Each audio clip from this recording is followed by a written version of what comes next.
Hi friends, welcome back to my channel. ఈ రోజు వీడియోలో ప్రతి ఒక్కరికి అవసరమయ్యే కొన్ని సరికొత్త చిట్కాలు తెలుసుకుందామండి. ఈ చిట్కాలన్నీ కూడా మన డైలీ వారీ లైఫ్ లో చాలా బాగా యూజ్ అవుతాయండి. ఇలాంటి చిట్కాలను తెలుసుకోవడం వల్ల మన పనిని శ్రమని రెండింటిని తగ్గించుకోవచ్చు కదా.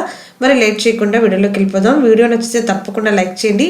అలాగే యూస్ఫుల్ అనిపిస్తే మీ ఫ్రెండ్స్ కి రిలేటివ్స్ కూడా షేర్ చేయండి. మరి లేట్ చేయకుండా వీడియోలోకి వెళ్ళిపోదాము. యాలకులు అండి.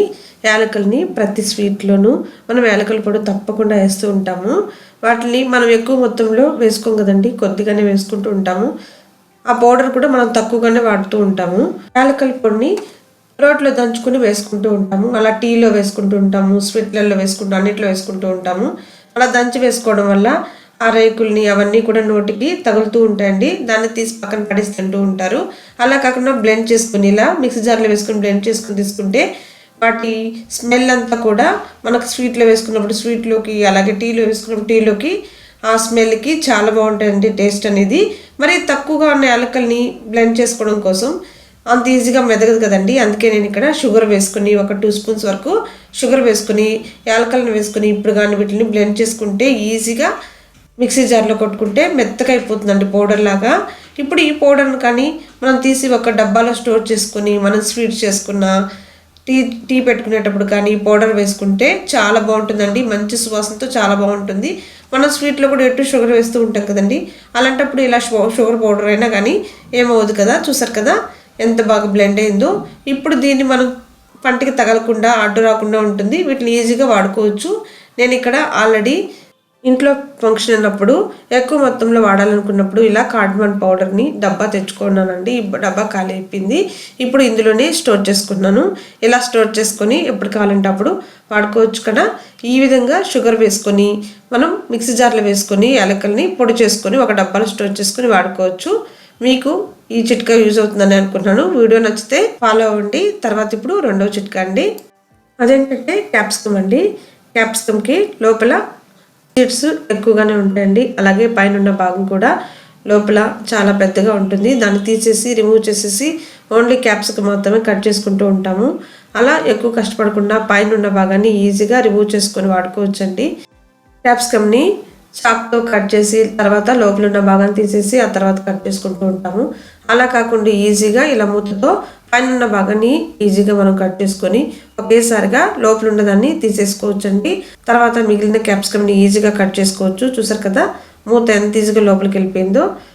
జస్ట్ అలా అనగానే పోతుందండి. ఇప్పుడు మొత్తం మధ్యలో నుంచి ఇలా మధ్యలో ఉన్న భాగాన్ని ఈజీగా రిమూవ్ చేసేసి ఆ తర్వాత లోపల ఉన్న సీడ్స్ని కూడా తీసేయవచ్చు. తర్వాత క్యాప్సికమ్ని ఈజీగా సన్నగా కట్ చేసుకొని వాడుకోవచ్చు. చూసారు కదా ఎంత ఈజీగా వచ్చేస్తుందో. ఇలా ఒకసారి ట్రై చేయండి. చాక్ కూడా కట్ చేసుకొని ఈ విధంగా రిమూవ్ చేసుకోవచ్చు అండి. ఇలా చేసుకోవడం వల్ల మనకు క్యాప్సికమ్ అనేది వేస్ట్ అవుతూ ఉంటుంది. అలా కాకుండా ఈ విధంగా అయితే క్యాప్సికమ్ అనేది వేస్ట్ అవ్వకుండా మొత్తం క్యాప్సికమ్ అలాగే ఉండి లోపల ఉన్న సీడ్స్ మాత్రం ఈజీగా రిమూవ్ చేసేయచ్చు. తర్వాత ఇప్పుడు మరొక చిట్కా అండి. ఆరెంజ్ అండి. పిల్లలకి స్కూల్కి ఫ్రూట్స్ పంపిస్తూ ఉంటాము. అలా యాపిల్ అయినా ఆరెంజ్ అయినా ఏదో ఒక ఫ్రూట్ పంపిస్తూ ఉంటాం కదా. హెల్త్కి చాలా మంచిదండి. తప్పకుండా ఫ్రూట్ని యాడ్ చేయాలి.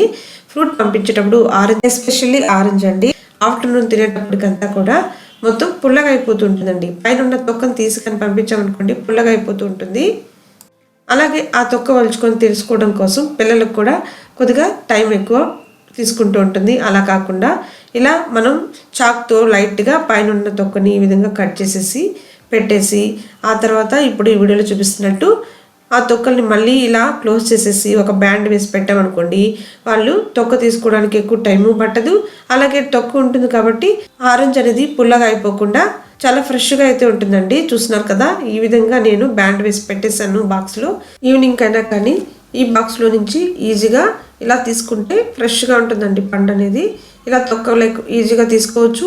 అలాగే పండు కూడా పుల్లగా అయిపోకుండా ఉంటుంది. ఈ విధంగా స్కూల్కి ఆరెంజ్ని పంపించేటప్పుడు ఒకసారి ట్రై చేయండి. తర్వాత ఇప్పుడు 4వ చిట్కా అండి. ఉల్లిపాయలు అండి. ఉల్లిపాయల రేట్లు మండిపోతున్నాయి కదా, చాలా ఎక్కువ రేటు ఉన్నాయండి. ఇలా ఉల్లిపాయలు తెచ్చుకొని పెట్టుకున్నప్పుడు వాటికి మొలక వచ్చేస్తే చాలా వేస్ట్ అయిపోతూ ఉంటుంది కదా. ముఖ్యంగా వింటర్ సీజన్లో మొలక అనేది ఈజీగా తొందరగా వచ్చేస్తుంటుంది. జస్ట్ అలా తడి తగలంగానే ఇలా మొలకలు వచ్చేస్తూ ఉంటుంది. అసలే చలికాలం కదండి, కొద్దిగా చల్లదనం ఎక్కువగానే ఉంది. దీనివల్ల తొందరగా మొలకలు వచ్చేస్తున్నాయి. అంతంత రేట్ పెట్టి తెచ్చుకున్న ఉల్లిపాయలు మొలక వచ్చేస్తే చాలా బాధగా ఉంటుంది కదా. మరి ఉల్లిపాయలు అనేది ఫ్రెష్గా ఉండడం కోసం, మొలకలు రాకుండా ఉండడం కోసం స్టవ్ మీద ఏదైనా వేడి చేసేటప్పుడు అదే ప్లేట్ పెట్టేసి ఇలా ఉల్లిపాయలను పెట్టేసి ఒక 5 నిమిషాలు వేడి చేసామనుకోండి, ఆ ఉల్లిపాయలకంతా కూడా వెచ్చదనం అనేది వస్తుందండి. దానివల్ల లైట్గా వెచ్చగా అయిన తర్వాత మళ్ళీ తీసి ఉల్లిపాయల డబ్బాలో పెట్టేసామనుకోండి, ఉల్లిపాయలు అనేది పైన మొలక అనేది రాకుండా చాలా ఫ్రెష్గా అయితే ఉండండి. ఇలా ఒకసారి ట్రై చేయండి. ముఖ్యంగా ఈ వింటర్ సీజన్లో ఈ విధంగా మొలకలు అనేది తొందరగా వచ్చేస్తూ ఉంటుంది. అలా కాకుండా ఈ విధంగా ఒకసారి ట్రై చేయండి. ఉల్లిపాయలు అనేటివి ఎక్కువ రోజుల వరకు పాడైపోకుండా, మెత్తగా అయిపోకుండా, మొలకలు అనేది రాకుండా ఉంటాయి. మరి చూసారు కదా ఫ్రెండ్స్, ఈరోజు వీడియోలోని చిట్కాలన్నీ. ఈ చిట్కాలన్నీ మీ అందరికి యూజ్ అవుతాయని అనుకుంటున్నాను. వీడియో నచ్చితే తప్పకుండా లైక్ చేయండి, అలాగే మీ ఫ్రెండ్స్ కూడా షేర్ చేయండి. ఇలాంటి మరిన్ని మంచి వీడియోస్తో మీ ముందుకు వచ్చేస్తాను. Thank you so much for watching my video.